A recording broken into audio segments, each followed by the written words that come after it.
কি কি প্ল্যান আছে? অনেক প্ল্যান আছে, সে সব আনপ্ল্যান।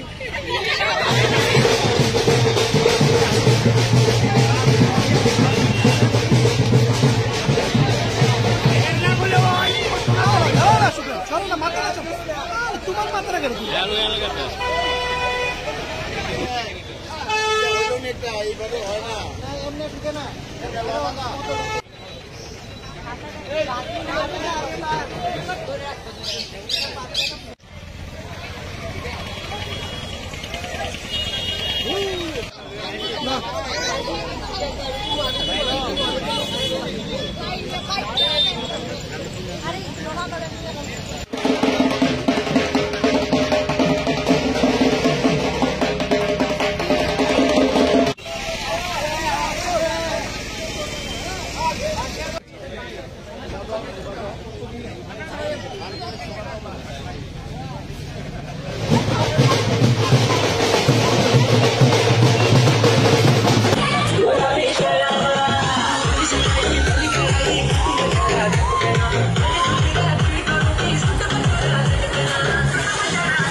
কালকে তো সরস্বতী পূজা, আমরা সবাই জানি।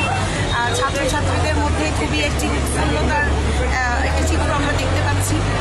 সাথে আমরা শিক্ষক শিক্ষিকারা তো খুবই উৎসুক মাকে বরণ করে নেওয়ার জন্য। এই দিনটির জন্য আমরা সবাই অ্যাকচুয়ালি সকলেই অপেক্ষা করে থাকি। অ্যান্ড বছরে এই একটি দিনের জন্য ছাত্রছাত্রীদের মধ্যে যে এই যে একটি বিরাট উদ্দীপনা, সেটার জন্য আমরা প্রস্তুতি নিচ্ছি। মাকে আজকে নিয়ে যাব। কালকে আমাদের স্কুলে সকাল 11টায় আমাদের পুজো শুরু হবে। তো সেই বিষয়ে বলছি যে এই যে একটা উদ্দীপনা, একটা এক্সাইটমেন্ট থাকে স্টুডেন্টসদের মধ্যে, আশা করছি এটা আগামী দিনেও এটা ঠিক এইভাবেই থেকে যাবে।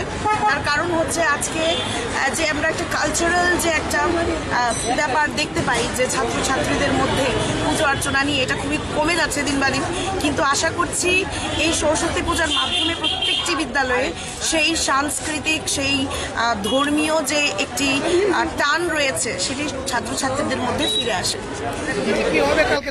কালকে আমাদের প্রথমত সকালবেলা মা বাগদেবীর আরাধনা হবে। ঢাক ঢোল দিয়ে মাকে সুন্দর করে আহ্বান জানানো হবে।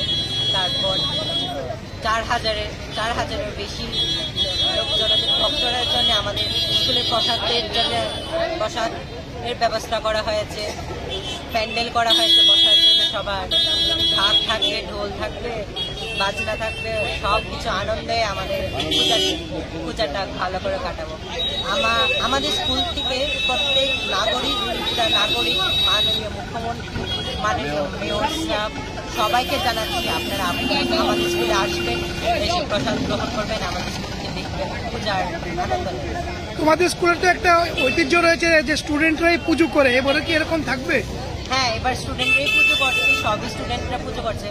আমাদের টিচাররা, আমাদের এসএমসি কমিটি মেম্বার্সরা সবাই আমাদের পাশে আছে, আমাদের হেল্প করছে, সবাই মিলেই।